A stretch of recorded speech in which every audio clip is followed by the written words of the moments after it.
All right. Hey, good afternoon, everyone.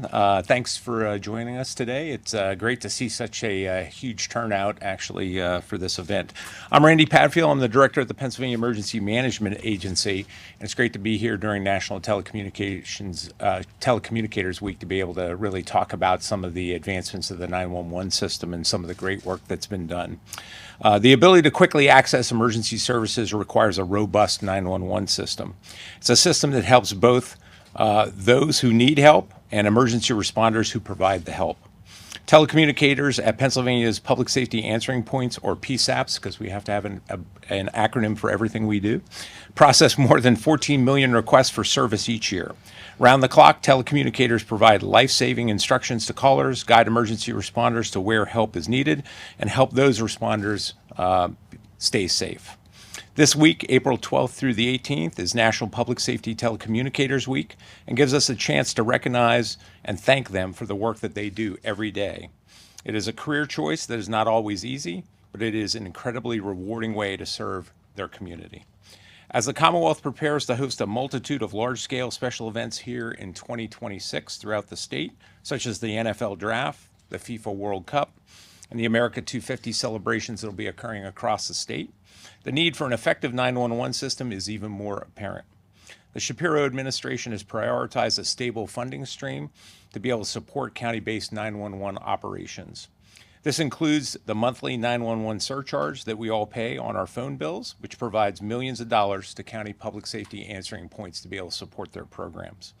The current surcharge is scheduled to be in place through early 2029 at this point.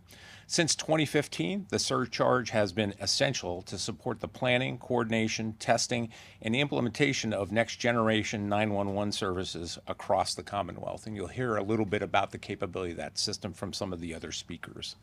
The next-gen 911 infrastructure prepares individual county PSAPs to provide many services that callers have come to expect, such as text to 911 and the routing of emergency calls to the appropriate 911 center. It also helps 911 centers share information more easily with each other and with emergency responders. In short, Next-Gen 911 makes emergency communications faster, more reliable, and better able to handle all types of information using technology that most people already use every day. In April 2025, the initial phase of the Next-Gen 911 project was completed when all 61 public safety answering points across the state were connected to the system. The initial phase modernized the infrastructure that delivers emergency calls to the PSAPs across Pennsylvania.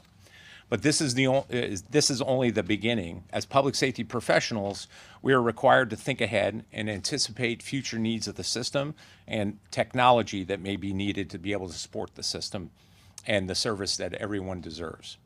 The National Emergency Number Association anticipates that a growing network of devices and applications capable of transmitting data and multimedia will one day be able to send emergency notifications and associated 911 call data to the public safety answering points.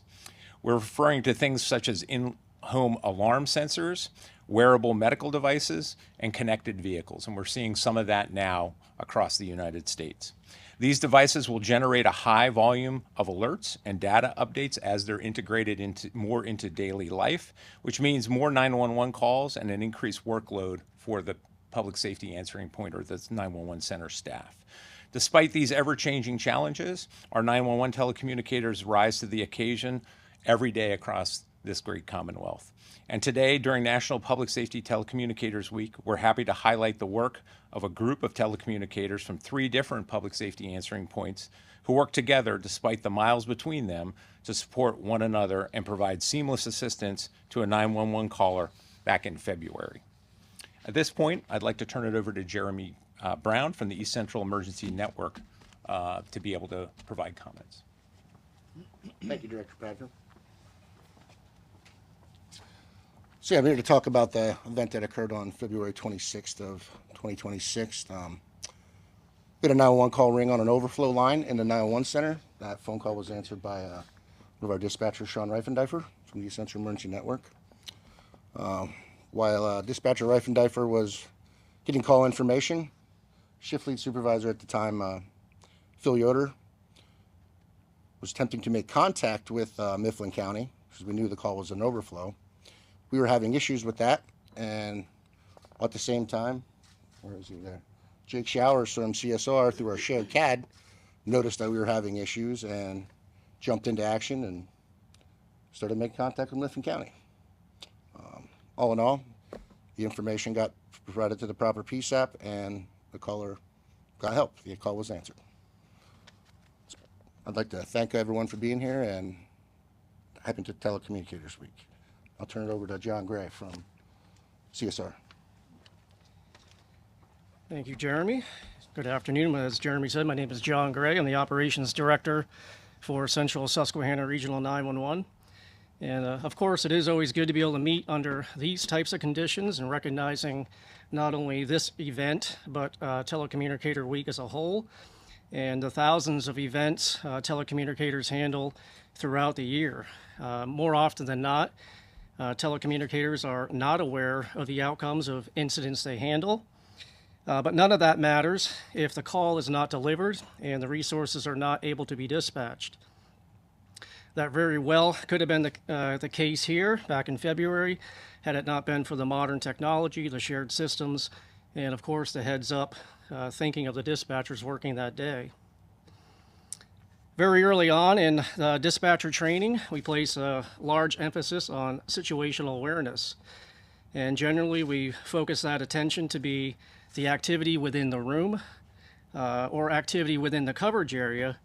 But this incident demonstrated that to be the case not only within the room, but also in respect of what was occurring in the entire region. From an operational standpoint, of course, this is exactly the type of outcome we strive for each day. This is truly the fruits of the labors of all the training the dispatchers put in each year. But even more than that, this is a great example of teamwork that extended beyond the walls of just one PSAP, but to all three, in the experience of each of those telecommunicators involved to recognize the situation, respond accordingly, and ultimately being able to recognize today. So with that, I'll introduce Chad Ocker, the Technical Services Director. Thank you. I just wanted to introduction myself. My name is Chad Ocker. I'm the Technical Services Director for Central Susquehanna Regional 911. It's important to understand the players that are involved in the North Central region that makes up a total of 10 counties.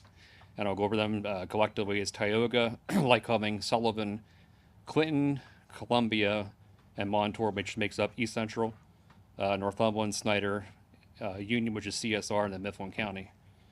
We're all connected via fiber, redundant fiber, with some counties actually having backup microwave connection as well.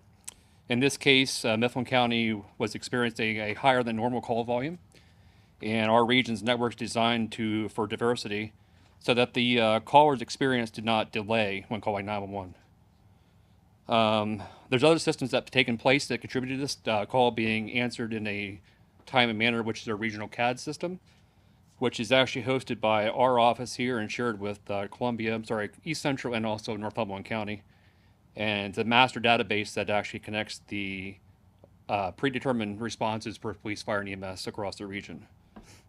Other shared systems we have across the region is a shared logger recorder, and most recently going to be implementing a regional radio system as well. Our region continues to advance collaborative solutions that enhance interoperability, strengthen regional resilience, and support the ability to address staffing issues, or shortages rather, while maintaining our daily operations and demands with the workflow.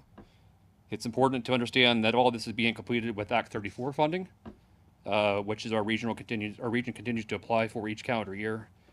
This level of progress would not be possible without the continued support of our local and state partners, as well as our industry partners, Pennsylvania NENA, and also APCO. And I guess I'll turn it over to Commissioner Kantz. Thank you, Chad. Joe Kantz, Snyder County Commissioner, and I want to thank all the commissioners who are here today to help us in celebrating our telecommunicators. Without them, we would not be here. And also would like to pay a special tribute and recognition to my co-chair here at CSR 911. That's Commissioner Jeff Reber from Union County. We get to share responsibilities as chairs, and it's a true joy to be able to do that function. There's a reason 911 funding has been the #1 priority for counties across Pennsylvania for the past 2 years. And today we are focusing on why. Chad just mentioned it in his remarks: collaboration and trained personnel. Without collaboration, this state-of-the-art 911 center would not exist. You see, it was in 2015, 11 years ago, when my commissioner colleagues from Snyder and Union counties got together and decided that it made sense to at least take a look at the possibility of a joint 911 center. Now, after about a year of due diligence, we decided to move forward. And due to the overwhelming support from PEMA and through the legislation passed by our legislators and at the time Governor Wolf, and of course it's been continued by Governor Shapiro, we embarked into uncharted waters. And I want to personally thank, he's not able to be here today, but Commissioner Preston Boop. He and I are the only 2 commissioners left that were part of that merger. But it was a different time, and it took some real foresight to be able to make that decision. But now, looking back in hindsight, that decision was one of the best decisions that I've ever had the privilege to make as a county commissioner. Merging 2 counties' call centers into one was not easy, but we made it work, and it's worked very well. We had a few bumps in the road along the way, but from a financial standpoint, our 911 center is in better position today than it's ever been. And that ties into another reason why legislation to fund 911 is so important. We cannot operate without highly trained employees. We answer life or death phone calls all day long, every day, 365 days a year. It takes over 6 months to effectively train a professional telecommunicator, and that's just to get them going. There's a lot of things that come from being on the job year after year. This week, we highlight the importance that telecommunicators play in our society. Having adequate funding to pay a fair wage to these true first response personnel is crucial for the public safety of the residents of our Commonwealth. I want to thank Director Padfield for being with us today to recognize successful planning and implementation of a collaborative effort like CSR 911 and the professionalism of telecommunicators like Jake Showers. As we continue to build our infrastructure throughout the central Pennsylvania region, our residents will be safer because of the investments PEMA and the Commonwealth have made together. And at this point, I'd like to invite back up Director Padfield. Thank you, Commissioner. To kind of round this out, I was asked to kind of provide some reflections on kind of my career in public safety and what Telecommunicator Week means to kind of me. And we kind of joked a little bit before the session here. We talked, I kind of predate 911. So I started in this as a volunteer EMT and a firefighter with a small borough. And I remember going to the county dispatch center at the time, and there was a 7-digit or 10-digit number you would call to get the county dispatch center. And it was 2 dispatch consoles in the basement of the courthouse. And I think about, we've come a long way since then. And part of my paramedic training back in the mid-'80s, they required us actually to go to the 911 center at the time to understand what it took to be able to run the 911 center and what the telecommunicators did back then. And I had the opportunity at that time to go to Dauphin County's 911 center and meet the telecommunicators and spend a shift or 2 with them to understand the backbone of the system and what happens before the call ever gets to us as an EMT or a paramedic or a firefighter or a chief officer. And throughout my career, I've had the opportunity to work with some excellent telecommunicators. I could probably tell you them by their voice and maybe not their face. Because we talk to them on a regular basis. And we have a tremendous amount of technology. You heard me talk about the next gen 911 system and how we're going to evolve it and what it's going to mean and the amount of technology that goes into it. But ultimately, it comes down to the people that operate that system every day. Many of the folks that are up here that staff the telecommunications system and that are 911 dispatchers and work within the PSAP have public safety experience. They understand what the people are going through that are calling in because many of them are having the worst day of their life, and they've seen that before, and they also understand what the responders are going through as well and the information that they need. And throughout my career, I've had the opportunity to work with some really great telecommunicators, whether they're call takers or they're dispatchers, in some really difficult situations, and they always had our back, because as a chief officer on a fire department that's responding to an incident, sometimes you're not taking into consideration everything you should, and our dispatchers a lot of times will prompt us, do you need to upgrade the response, or what about this, chief, or something like that. Same thing on the 911 side. If we're spending an extended period of time on a scene, they're checking on our well-being and things like that. It takes good quality people to be able to run this along with the technology. And it's great to be able to see everything that we've done across the Commonwealth, and it's really a tribute to a lot of vision on what the system should look like, the architecture, the funding of it for the counties, but also the individuals that are involved with that. So with that, I'd like to read the proclamation. You'll have to bear with me a little bit. The font is a little small on here, but it's a proclamation by Governor Shapiro. It says, whereas every Pennsylvanian deserves to be safe and feel safe in their communities, and whereas the safety of our Commonwealth requires investing in the essential services of law enforcement, fire, and emergency medical personnel responding to emergencies that can occur at any time, and whereas when an emergency occurs, the availability of 911 assistance is integral to the safety of each Pennsylvanian, and prompt response is critical to the protection of life and preservation of property. And whereas the safety of our law enforcement, fire, and emergency services personnel is dependent upon the quality and accuracy of information obtained from citizens who contact any of the public safety answering points across the Commonwealth, and whereas the professional public safety telecommunicators are the first and most critical contact our citizens have with emergency services, and whereas public safety telecommunicators are the single vital link for our law enforcement, fire, and emergency medical personnel by monitoring their activities over the radio, providing them information, and ensuring their safety while responding to incidents in the field, and whereas public safety telecommunicators exhibit compassion, understanding, and professionalism during their performance of their duties every single day.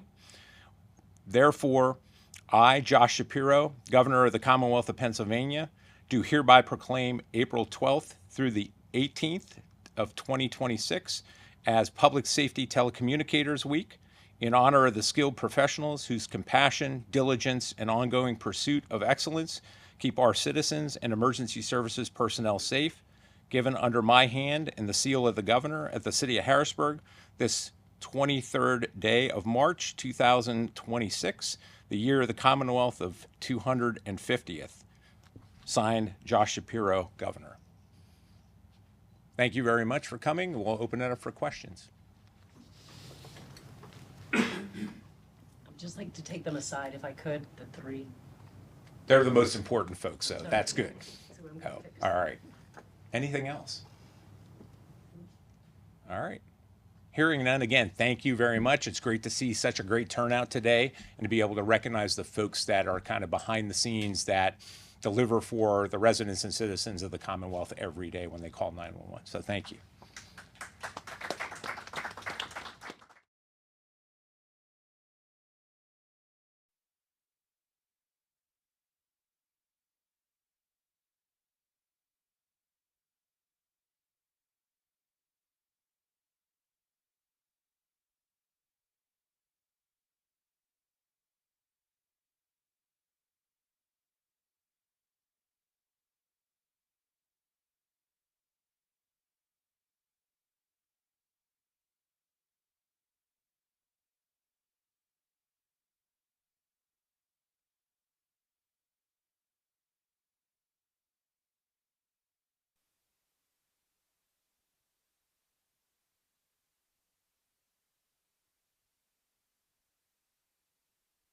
Help those responders stay safe.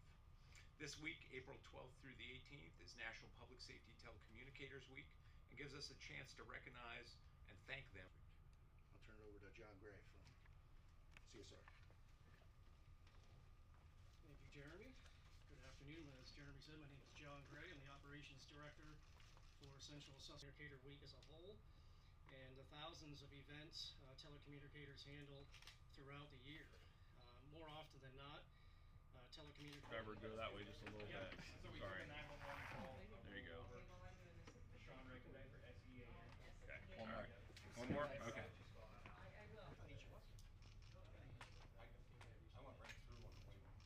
Perfect, thank you.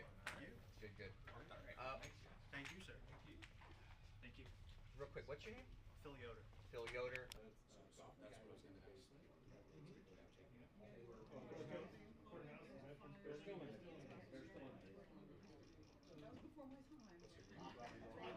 The way that we're set up today is we have a call taker, Ken behind you, there's working as a call taker, and then we have a primary fire dispatcher, Dustin over there in the corner.